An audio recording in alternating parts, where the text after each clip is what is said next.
Good morning, everyone, on a snowy March morning to our hybrid meeting on Zoom and also at Pianoforte. It's my pleasure to introduce Dr. Michael Finlay this morning, who is an acclaimed solo pianist and chamber musician based in Chicago. Dedicated to mentoring the next generation of emerging pianists, he is well known for his contributions in the realm of piano technique and injury prevention. He has spent decades studying anatomy and biomechanics and regularly tours the country giving lectures and masterclasses on the art and science of piano technique. Current performing projects include a video recording of the complete Beethoven Violin Sonata cycle with Denver-based violinist Byron Hitchcock and an all Chopin album featuring the second and third piano sonatas and assorted shorter works for release in 2023.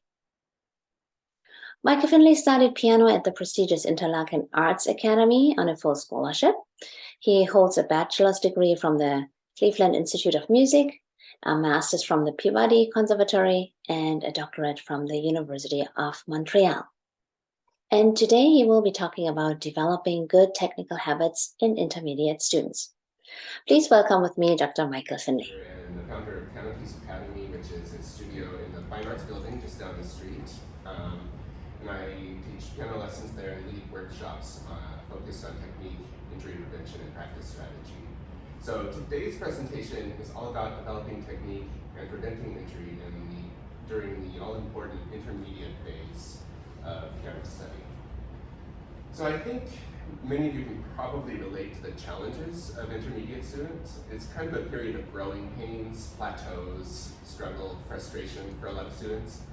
And this is a place where technique assignments and repertoire get harder and longer, practice requirements get more stringent, and frankly, it's when a lot of people decide to quit. So it's quite a difficult transition for a lot of people, but I think it can also be a really exciting time for both student and teacher because this is where students really require the skills they need to tackle advanced repertoire. So what I want to do is focus on kind of universal principles of biomechanics of good piano playing and offer specific pedagogical tricks and techniques for developing good habits and, importantly, correcting bad ones. So, probably doesn't come as a surprise to anyone in this room, but injury is unfortunately all too common a feature of musical study. In fact, it befalls the majority of musicians at some point in their career, some 80 to 90% by some estimates. So it's really important to establish good habits from the very beginning. I'm focusing on the intermediate stage because it's an especially difficult transition, as I said, and it's a time when bad habits tend to calcify. So establishing good habits and correcting bad ones during this stage goes a long way towards mitigating the risk of an injury down the road later in life. So one of the main principles I want to get across is the idea that no finger is an island. So the fingers shouldn't act by themselves, but with the assistance of the structures behind them. So they are the last link of a kinetic chain going all the way back to our center of gravity. So the key is coordination. We need to coordinate the movements of our fingers with the rest of the apparatus. So let's begin by examining the links of this kinetic chain. So it begins at the center of the body with the spine and the pelvis, basically where those two meet at our center of gravity. And this gravity of our upper body is delivered to the bench via the base of the pelvis, the sit bones. The next link in the chain would be the shoulder complex, I should say, which connects the torso to the arm structure. And then next would be the elbow and the forearm, which leverages the power of the upper arm and the weight of the torso to the forearm and finger. The wrist connects the arm and the hand and should be kept relatively neutral to avoid a break in alignment. And the finger is just the last link in that chain and should move basically as a unit from the knuckle. So in this first part of the talk, we'll talk about each of these links of the chain in terms of its anatomical structure and its role in piano playing, and then we'll talk about how we can apply this knowledge when working with young students. So let's start at looking at the shape of the spine. The backbone is essentially a pillar that supports all of our body weight, our upper body weight. It's divided into 5 sections: the cervical, thoracic, lumbar spines, and the sacrum and the coccyx. I like to give more functional names to these sections of the spine, so I call the cervical spine the neck spine. Thoracic spine is the rib spine. The lumbar spine is our support spine. The sacrum is the hip connector, and then the coccyx is just the tail. So the thing I want you to notice is how the spine is curved. The cervical spine, or the neck spine, serves to support the weight of the head, so it is centrally located because of that supportive function. The thoracic spine attaches the ribs and protects the internal organs, so it curves out towards the back of the body. The lumbar spine, once again, is supportive. It supports the weight of our entire body, and this is where the largest vertebrae are. And so it, once again, is central. And then the sacrum just connects the pelvis to the spine, and the coccyx doesn't do much, it's just kind of a vestigial tail. But the takeaway is these 2 supportive parts of the spine, the cervical spine and the lumbar spine, should be lined up for good posture. And then I wanted to say a word about the sit bones. These are the 2 little bony knobs at the base of the pelvis, also known as the sphenical tuberosity. And if you don't feel them underneath you, you might be rocked too far back. My old teacher had a charming way of calling this sitting in a pot of jello, which is sitting on the fleshy part of your posterior. So we don't want that because it's not a stable base of support, and it is something that causes muscle strain in the low back. So try leaning forward a little bit until you feel those bones underneath. So when the spine does its job properly, it supports the weight of the entire upper body. So one thing that happens with poor posture is that this support is compromised, meaning that postural muscles have to start doing the job of the spine. So I like to think of it this way: the job of bones is to support weight, and the job of muscles is to move bones. I think of good posture this way: the head should be balanced on top of the spine, and then, as I said, the neck and support spines, cervical and lumbar spine, should be lined up directly over the sit bones. So I find that aligning my ears, shoulders, hips, and sit bones, trying to draw a straight line through all of those points, helps me achieve the right position. So for my students, one of the cues I use is the song Head, Shoulders, Knees, and Toes, amended to ears, shoulders, hips, and bones. Ears, shoulders, hips, and bones. Just to try to get that checklist embedded in their memory so that every time they sit at the piano, they just take a moment to make sure that all of those points are aligned. The lower body needs to be stable and supportive with feet flat on the floor. So younger or shorter students might need a footstool or a pedal box. And incidentally, if any of you have found a pedal box that actually works, I would love to know what brand it is, because I've struggled to find anything. So problems arise when we deviate from this position. So let's talk about a couple of common posture problems. The first one I want to talk about is forward head position. So basically what happens here is the head falls forward, maybe to look at your hands, and because the head is rather heavy, that places strain on all the muscles of the upper back that have to then contract to hold up the extra weight. So this causes a chain reaction. When the neck muscles tends to compensate, the thoracic spine might tip forward. We might hunch our back just to relieve the pressure on these muscles, and then that puts pressure further down on the lumbar spine. And so this one action of keeping the head down and forward sets off this whole other chain reaction that causes problems in the whole posterior chain. So just to drive the point home, how many people know how much the head weighs? 15 pounds. About 15 pounds, yeah. This picture says 12 pounds, but it's about the size of a bowling ball. It's about the weight of a bowling ball. But that's when it's balanced on top of the spine. It feels like it weighs more the further forward it is. So if you tip your head forward 15 degrees, that 12 pounds turns into 32 pounds. And then another 10 degrees adds another 10 pounds, so that if you're put forward 30 degrees, it feels 3 times heavier than where we started.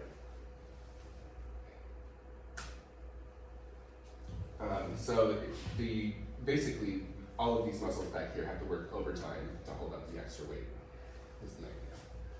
So another problem is simply too much sitting, the problem of too much sitting. Sitting might feel relaxing. I mean, no, I love to sit, but it's not exactly natural. It requires us, you think about it, this is the natural position. Sitting requires us to flex the hip and the knee, and muscles do both actions, right? So you are keeping the hip flexors and the hamstrings in a shortened position for a long period of time if you sit for long periods of time. So this essentially, over decades, traps us in a seated position, which is why the older we get, what tends to happen with a lot of people is our posture gets more hunched. It's like when we're standing, that seated position that we've been in for decades tends to sort of calcify and we can no longer straighten up. So we spend too much time in flexion and not enough in extension. So it's good to encourage, like in our own practice, but also with our students, it's good to encourage breaks and stretching, especially stretching that focuses on extension. And then I touched on this earlier, another common posture problem is back-oriented sitting, or sitting in a pot of jello, in which the body weight is thrown to the back end of the spine due to a posteriorly tilted pelvis. So this is when you don't fail your sit bones. So it basically compromises the support of the lumbar spine and can lead to low back pain. And the head might shift forward to compensate for this, resulting in that forward head position that we just talked about. So the end result of this is low back pain. So just to sum this up, posture-related pain tends to cause problems in the back of the body. So low back pain is often caused by too much sitting or leaning too far back. And upper back pain and neck pain are often caused simply by keeping the head too far forward. All right, so this brings me to the point of leverage. So a key component of healthy, effortless technique is achieving good leverage at the piano. So I like to bring this little prop. I keep coming up with different names for him. His name is Bob today. So I have a silly analogy for leveraging weight into the piano. And I like to pretend these bones are hoses and that you're pouring water into here. So if they're arranged just so that water would flow out the finger and into the key.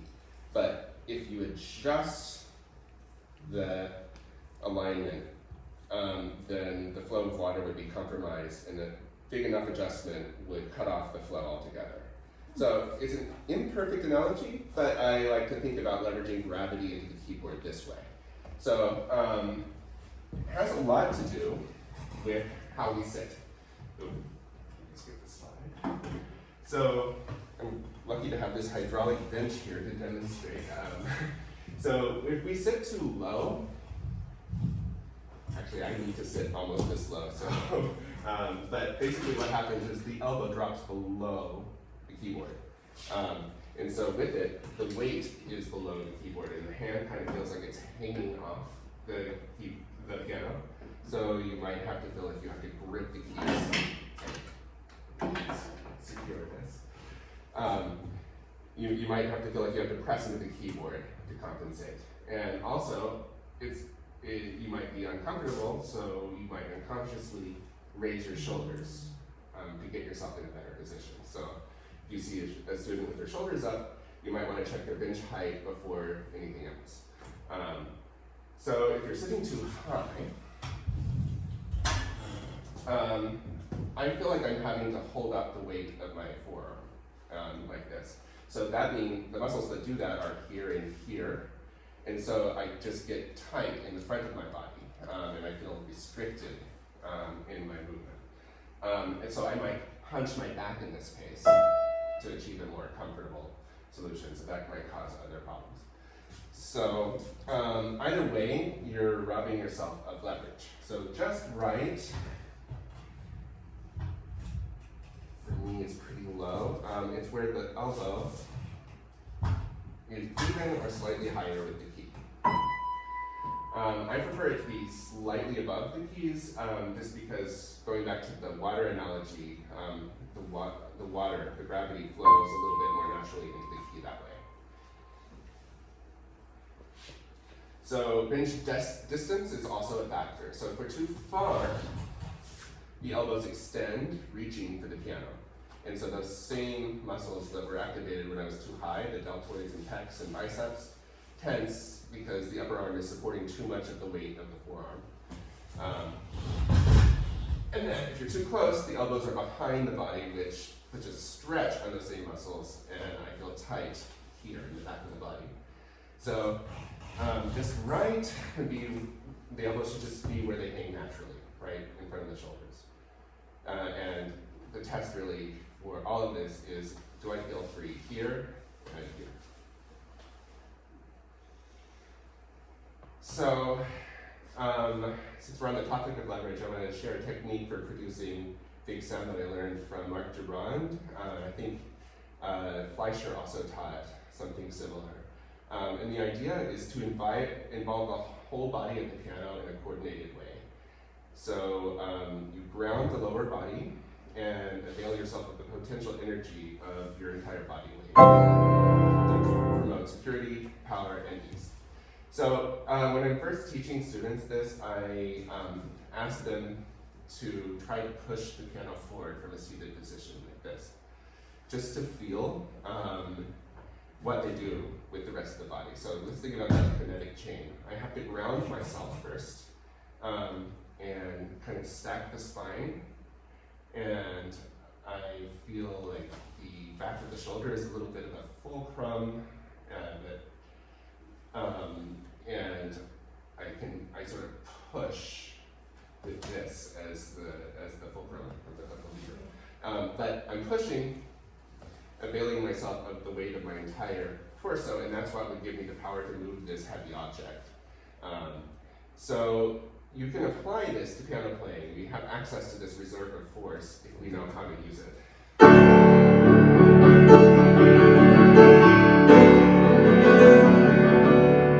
So let's take a closer look at the technique. So I'm initiating this movement actually from the center of the body, which carries my torso forward and the arms with it. So I'm leaning forward with the whole body, and then I follow through with the elbow. So the arms and fingers get an assist from the momentum generated from the forward movement of the torso. So it's a little bit like a tennis player or a pitcher that winds up in order to involve the whole body to launch the ball with much more force than the arm muscles themselves will be capable of. They're getting their body weight involved to accelerate the ball to whatever speed they need in a Major League Baseball game. So it's the same principle. We're using the weight of our body to our advantage. So when I do this, I think from the keys up. So it's from the key, forward and up. Forward takes me up and out of the instrument, and I don't really feel the bottom of the key. It feels effortless and light, and I spend my time more skimming the top of the key, even if I'm playing fortissimo.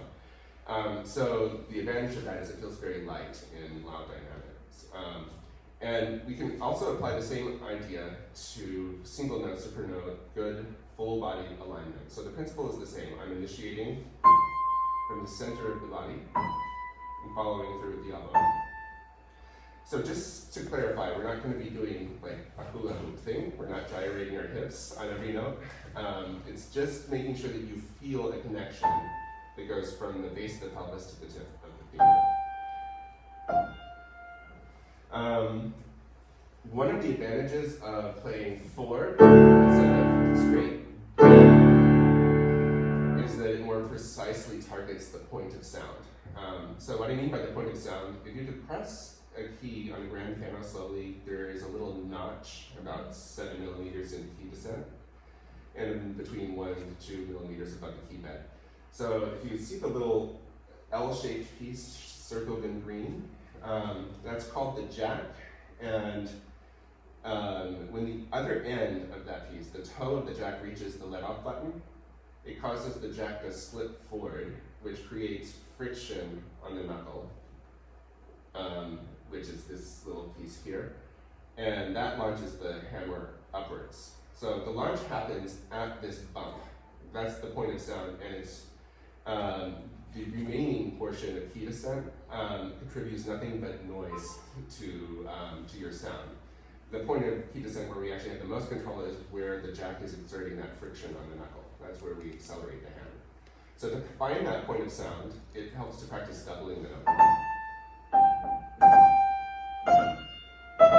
It kind of zeroes in on that exact spot where the sound is made. All right. So let's move on to the next link in the chain, which is the shoulder. Again, I want to start by talking a little bit about the anatomy of the shoulder. The shoulder is actually the intersection of 3 different bones. You've got the humerus, the scapula, or the shoulder blade, and the clavicle, or the collarbone. So we might think of the shoulder as only one joint, but it's actually 3 joints. So you've got the sternoclavicular joint here in the center of the chest, where the collarbone articulates with the sternum. And then the other end of the clavicle is here, the acromioclavicular joint, where the clavicle meets up with the front part of the scapula.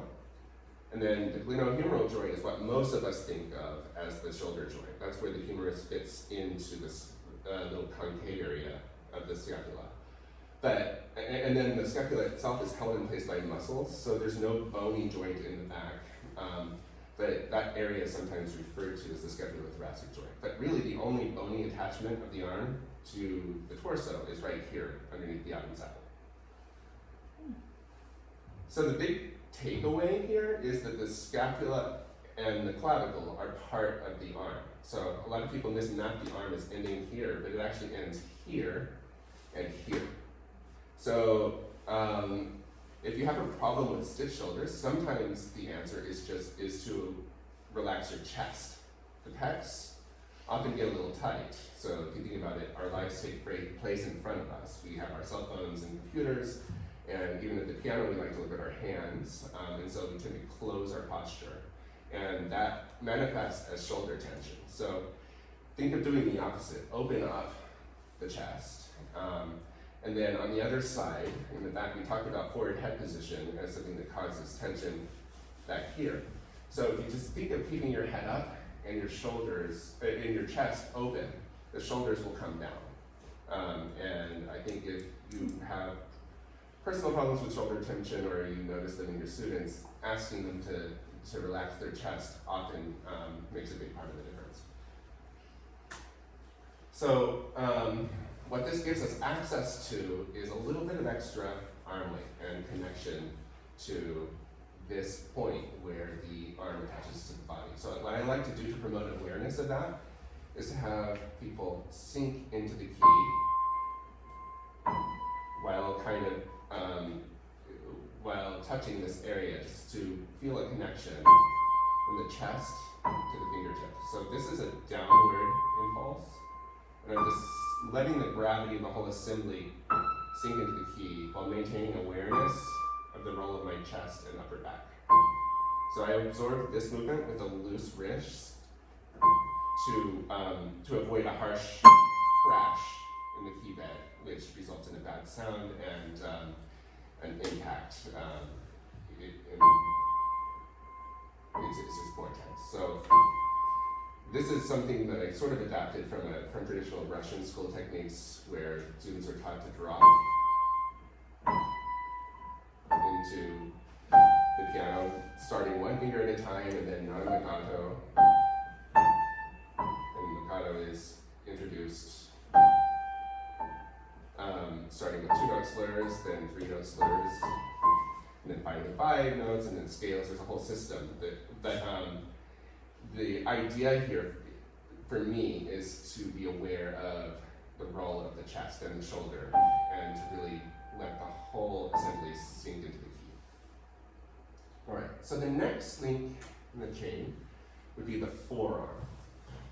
So the forearm is a place where a lot of people have problems with tendonitis. So just very briefly, I want to talk about the anatomy. I'm not going to list all the muscles or anything, but there are 20 of them, and I just want to talk about their function.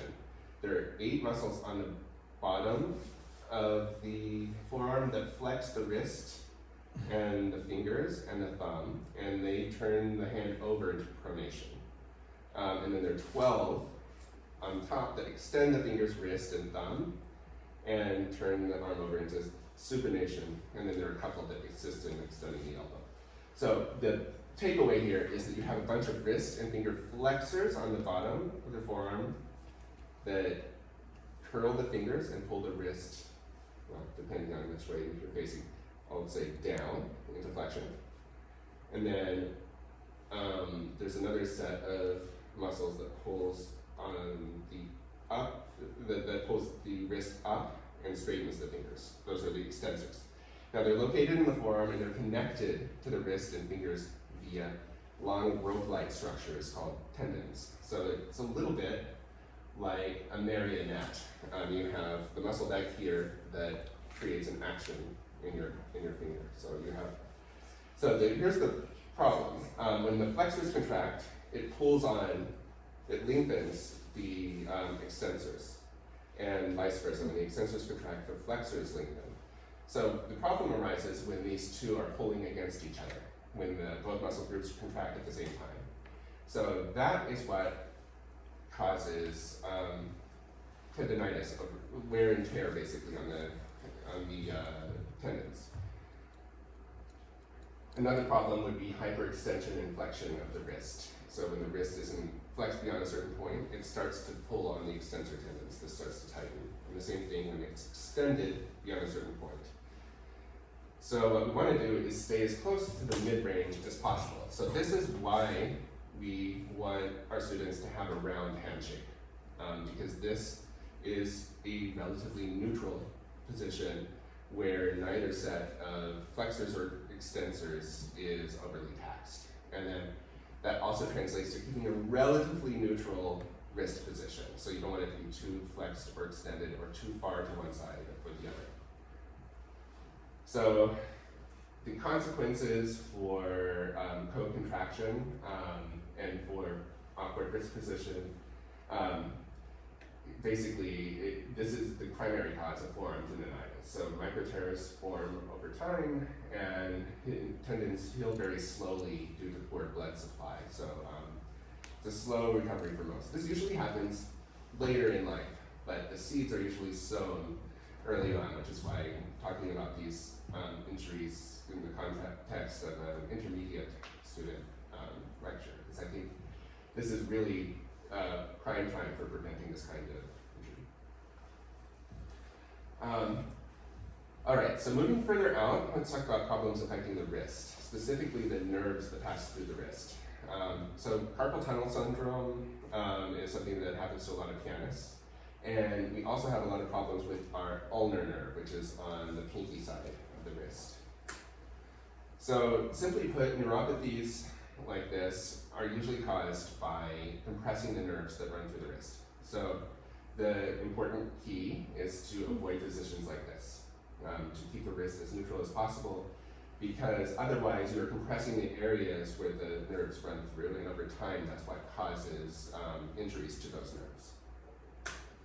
So this picture provides a visual demonstration of why keeping a neutral wrist is protective. It is just a very crowded place. The carpal tunnel is about the size of your index finger, and I think 9 tendons and the median nerve pass through it. And then there's an even smaller tunnel on the ulnar side of the wrist, through which the ulnar nerve passes, and it's even more common for pianists to have a problem with this nerves. So the takeaway is keeping a neutral wrist as much as you can is very protective. So some of you might be familiar with the work of Dorothy Taubman. full disclosure, I'm not a Taubman teacher. I'm actually pretty skeptical of the Taubman approach, although I've learned a lot from it. But that's for another day. But one of the very helpful things that she did, I think, was to identify some of the most obvious movements that lead to repetitive stress injury at the piano. So the three that I like to focus on are curling, twisting, and stretching. So curling is curving the fingers beyond their natural curve like this. So the muscles that do that are in the forearm.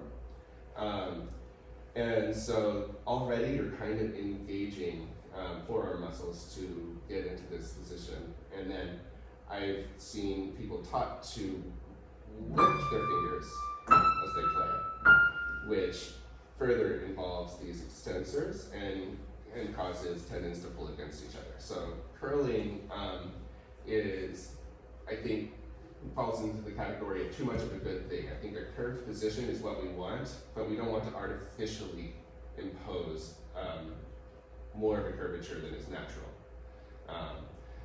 And then twisting is another very common and hard to avoid habit at the piano. So people twist to bring shorter fingers close to the piano, or to reach for black keys usually, or to avoid the black keys. But what that does is it compresses this area where the ulnar nerve runs through. And it's also just, if you do this, you'll right away feel a lot of tension in this area. So if a student presents with wrist pain on the side of the wrist, you can pretty much bet that this is the cause. And then stretching is another major thing, again, very hard to avoid at the piano, but it's when we spread our fingers like this. So I want everyone to actually do this, and then wiggle your fingers. And then put them close together and wiggle your fingers. To be clear which one is easier, and the reason is that the extensors are involved in spreading the fingers. You can kind of prove that by putting your hand here and spreading, and you'll feel it tense on top of the forearm. So basically, trying to keep as small a hand as possible and keep the fingers close together is important. A word about the thumb. So I don't know if this is, I heard this quote attributed to Ashkenazi. I don't know if he actually said it, but he's said that 99% of our problems originate with the thumb. I don't know if I completely agree with that, but it does cause a lot of problems. So it's important to note that up and down movement of the thumb is actually equivalent of moving your fingers sideways. So it's inefficient and taxing and can lead to problems with the tendons here in the anatomical snuff box. And it leads to something called Descartes-Vans syndrome. So ideally, the thumb should just feel like an extension of the arm. And the arm, inside of the arm should feel empty and free. And finally, it's not advisable to flex this last joint of the thumb like this. If you just hold that position for a while, you'll feel a lot of tension in this area. So keeping the thumb relatively straight and loose is important. And then finally, we arrive at the fingers, the last link of the chain. The most agile muscles in my hand are the lumbricals, which move the fingers from the knuckle. So I like to think of moving the fingers from this joint rather than these two joints, the interphalangeal joints, because those muscles are located in the forearm. So these muscles are built for agility and have generally more stamina than these muscles, which are built more for grip strength, but not for repetitive motion. And they involve these tendons, so too much action like this can lead to problems. So generally, I like to think of moving the finger as a unit. And also, I just want to mention that the fingers have an incredibly important role to play at the piano. I think there are some approaches that underemphasize the importance of the fingers, and I just want to point out you can't really play the piano without fingers, and I don't want to minimize their importance. It's just that they need to fall into place with the assistance of the structures behind them. So all of these other movements are there to assist the fingers, not replace them. All right, so let's pivot to the pedagogical application of all of these principles. So I just want to conclude by offering a few exercises that I use with my students. So let's start with posture, grounding, and leverage. So here are 4 techniques that I use. Look ma, no hands. This is something I picked up from my Peabody teacher, Young Moon, and that is to have the students stand up without using their hands, and then notice where their feet are. Keep their left foot there. So when they sit down and play, they're more grounded. It has an effect of grounding their lower body and putting it into an active state. And I've noticed that I often notice an immediate difference in the sound when I have a student do this. So stand up without using their hands, sit down and play without moving their left foot. Look ma, no feet. This is something I picked up from Marc Durand in Montreal. And it just simply involves playing a chord, lifting your foot, feet off the ground, which gives you an immediate sense of what it feels like to leverage your body weight into the keyboard, because since your feet are no longer supporting you, your body weight is automatically transferred into the keyboard. So it just provides a sense of how to connect your body to the keyboard. I already touched a little bit on pushing the piano method, or pushing the car, sometimes I call it. So asking a student to pretend they're pushing a car appeals to the student's innate sense memory. We all know how to, instinctively, how to brace our bodies to withstand the force of moving a heavy object. So it gives a student an idea of how to brace their body, but also how much potential power they have at the instrument. And then finally, something I like to do is have a student play something like a C major chord in each hand, or even open palm cluster, and just experiment with pushing themselves back and forth, just to get a sense of how the arms are connected to the body, and to connect their fingers to everything behind it. So all of this is for grounding and leverage. Next I want to talk about freeing the shoulder. So first and foremost, make sure the student is sitting properly. A lot of times poor shoulder position is the result of sitting too high, or more often with kids, too low, or too close, or too far. So a lot of times just adjusting how they're sitting can fix any shoulder tension problems. And then, as I touched on earlier, it also helps to think about the muscles around the shoulder. So it's not enough to just say relax your shoulders. Think about what you're actually relaxing. So the muscles that act on the clavicle, the humerus, and the scapula are all involved. So I like to focus my attention on the pectoral muscle and the position of the head.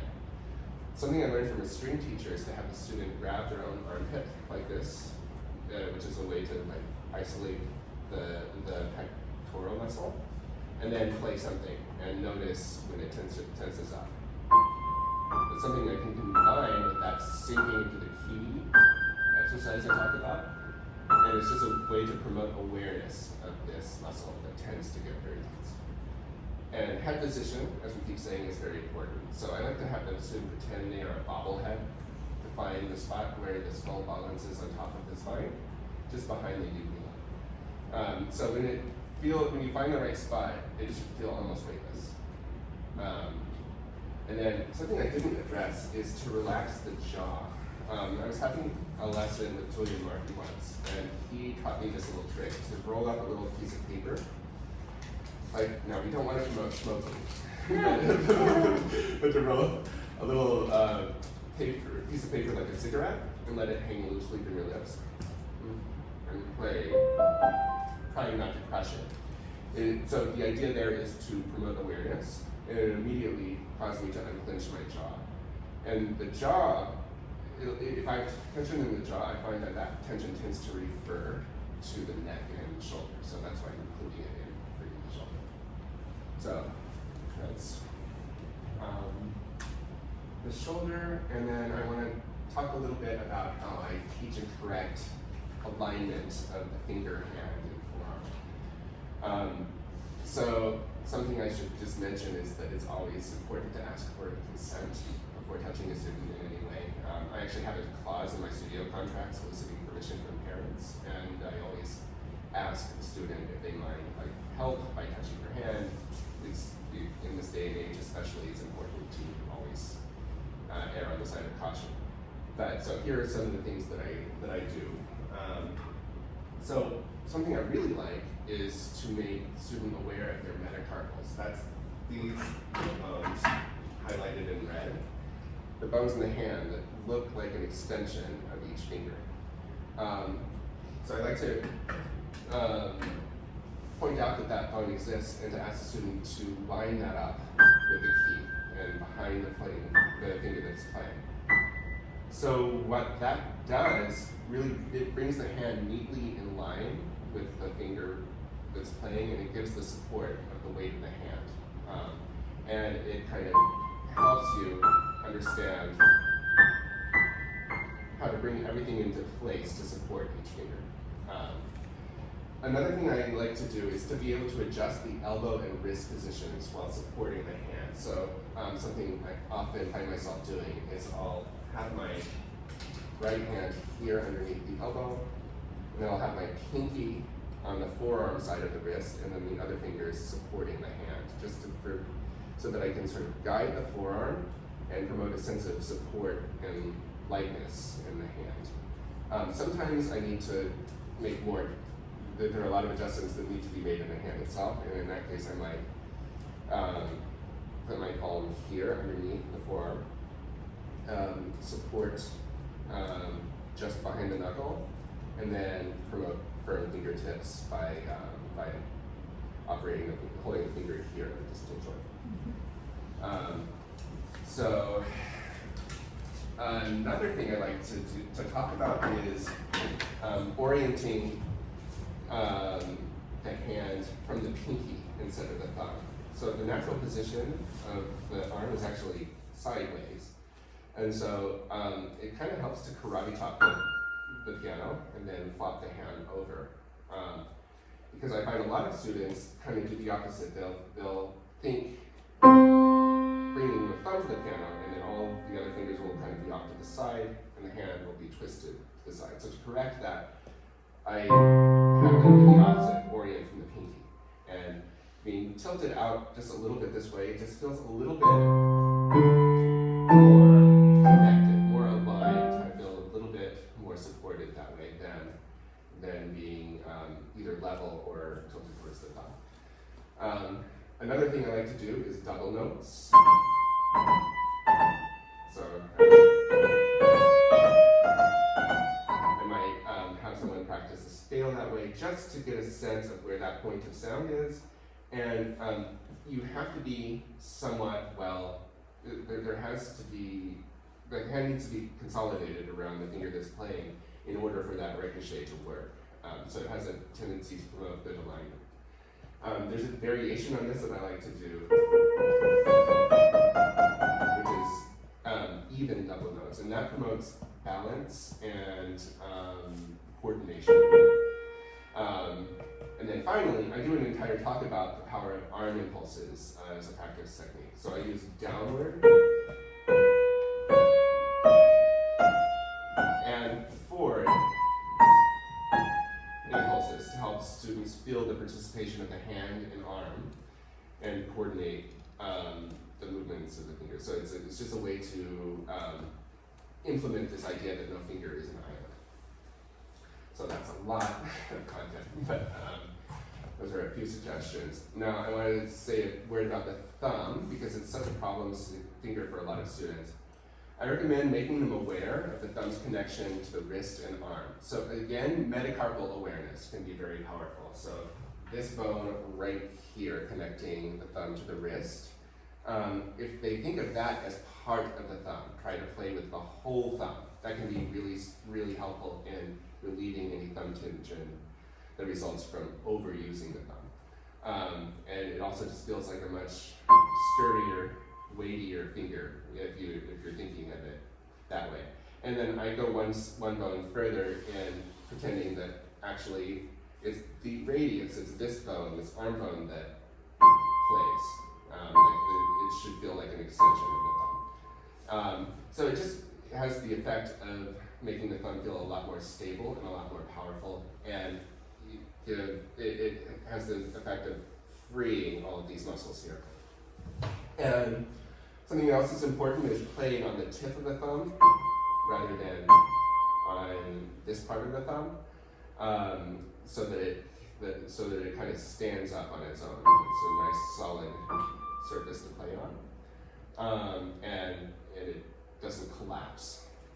And then finally, when I say a word about thumb crossings, something I like to avoid is forcing the thumb under the hand and then forcing the thumb like this for scales or arpeggios. I actually like to think about doing the opposite. I like to talk about going over the hand instead of under. It's just a mental image, but it helps too much reaching under. So it's really the arm that brings the thumb into place, especially in an arpeggio. I don't really concern myself so much with legato, especially at the first stages, because I find that people are too focused on legato. It causes them to do a couple of harmful things. One is to move the elbow like this. One is to reach too far with the thumb. So the first thing I like to do is just encourage them to practice non-legato, actually, to find the right alignment and gesture that will assist in making it feel free when it's legato. So I call this finding the dots and then connecting.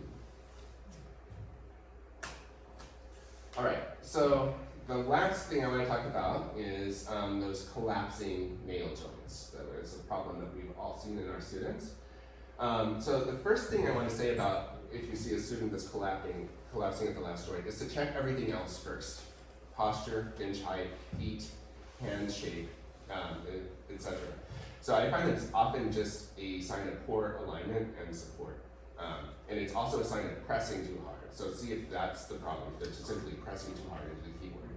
So once you've checked all of this, here are a couple of other things I check for the fingertip itself. Are they playing on the right part of the finger?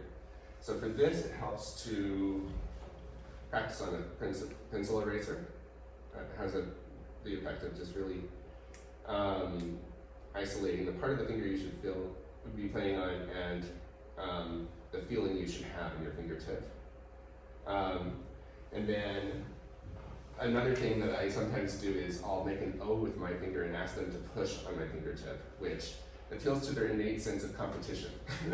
Because if they're not able to do the same on their finger, they'll want to practice that at home. So I challenge them to practice in the home, in the car, so that they can be strong like me.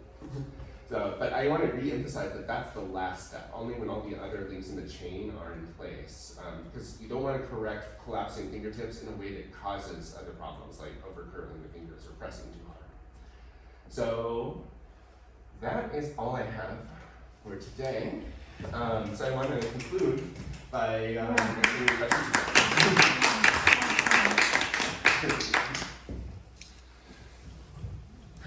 A lot of students may notice putting the second finger especially up. Oh yeah.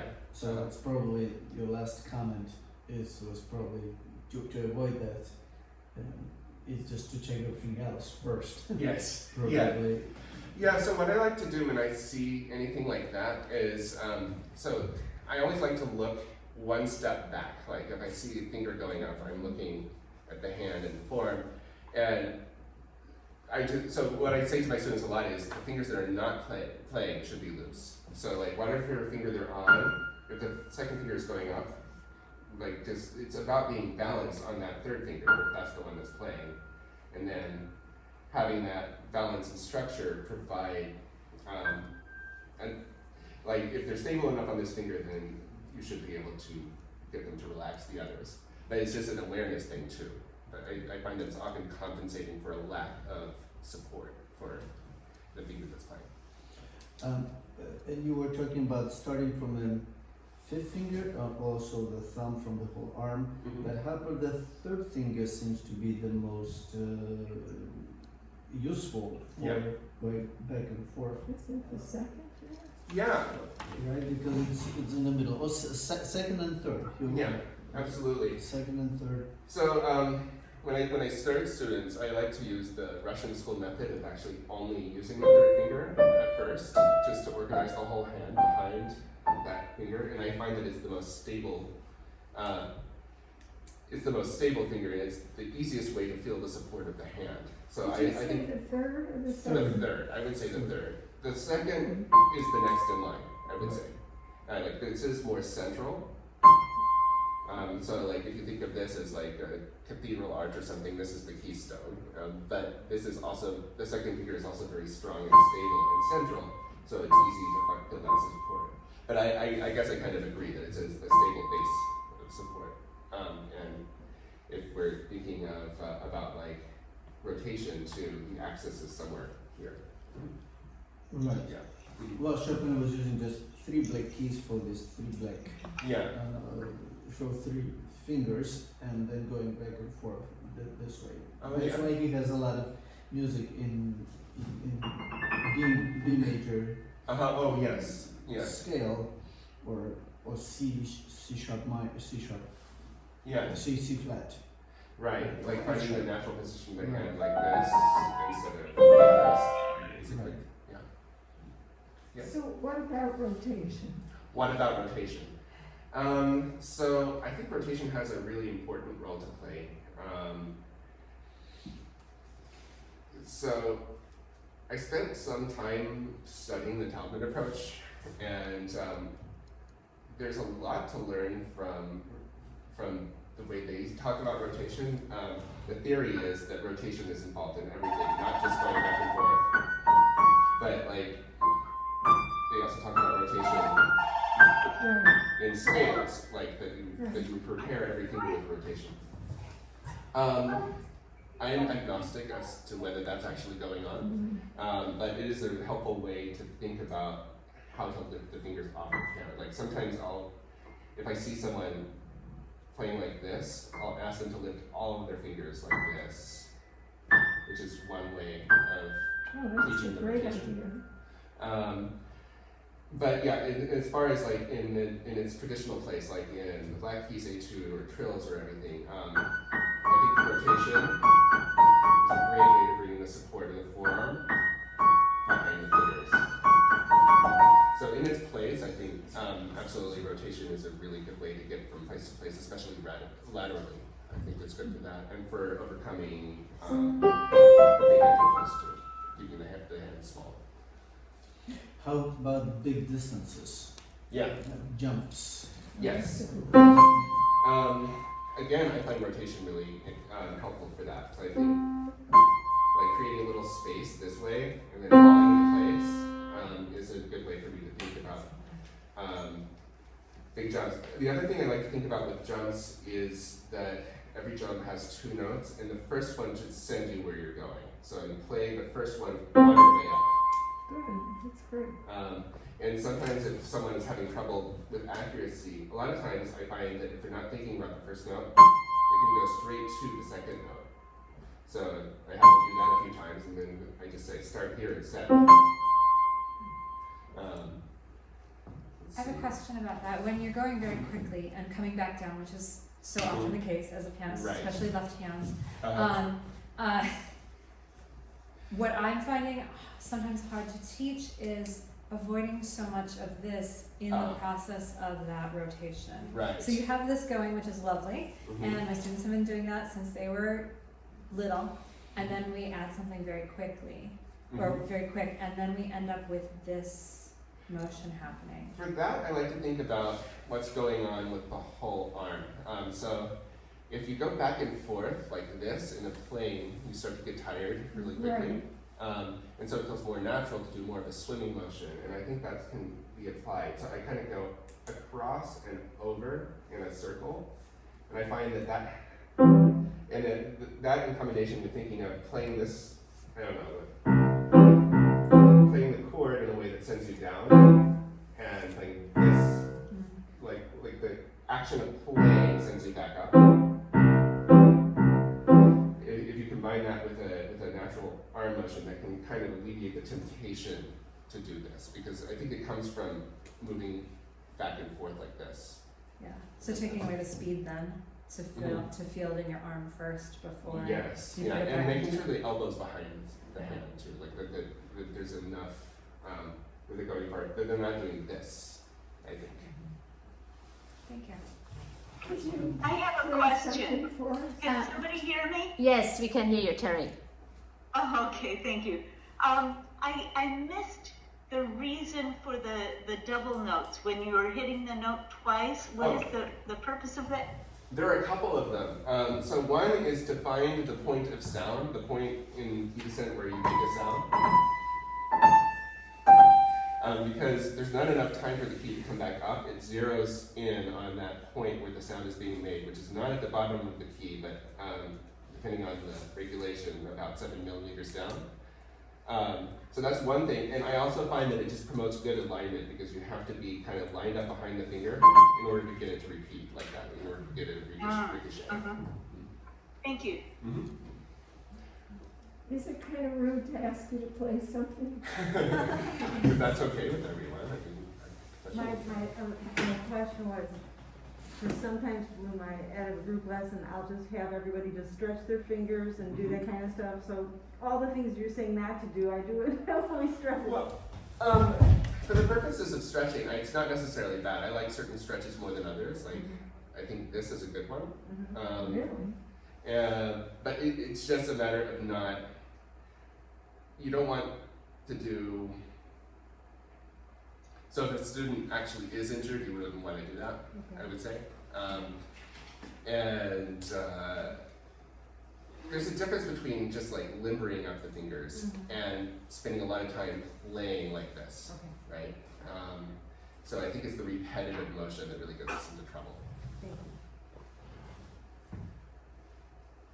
I have a question. I'm always trying to get my students to have the body weight into playing, okay? How can you get them to have that body weight in this part of their arm? Without, I try to have them drop, but there are some kids that it's just really, really stiff. Yeah. Well, first, I think a lot of it is just an awareness thing. I mean, a lot of people are not aware of how much tension they hold in the shoulder complex with just holding up the arm. A lot of people have trouble letting go. A lot of people just like, they really want to control that downward motion, and you can't get them to just let their arm drop. So I think starting away from the piano is always a good idea. Like, just have them do this to just get the feeling of complete surrender and to give them an idea of how heavy the arm actually is. And I think, a lot of times just in general, like if I see a problem, I always try to go further back in the kinetic chain. So like if I see a problem here, I'm looking here to see for the cause. I love that you said that. I'm gonna just remind myself in my teaching, check like one step back in the kinetic chain. But it also reminds me with your question, a lot of times students that have tension, if you check one step back, it's really the parents and they have the exact same tension. Yes. yeah, definitely. Good. Do you want to play 1 minute? That was the request. Sure. How much time is there? Something very short. Something very short. Or just the beginning of something. I'll just play the beginning of the part. Oh, that's wonderful.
much for this wonderful and very helpful presentation. On such short notice. On that short notice, yes, you might know that unfortunately Martin Bender couldn't come today because of a back surgery, and just with 3-4 days notice, Michael filled in here. And it's also very fascinating. He needed his lecture. The guy who had back surgery needed his lecture. We should tell him. Maybe that would prevent his back surgery. Right. Instead of the surgery. Yes. It is very fascinating, and I saw all the teachers here. We were following all the motions, and many things we do subconsciously, many things we do because we had years of studies, and then we wonder why is it not so natural for our students. So it was wonderful to have all these exercises, and I'm sure many of us will try that out with our students. Thank you. So apologies to the people on Zoom.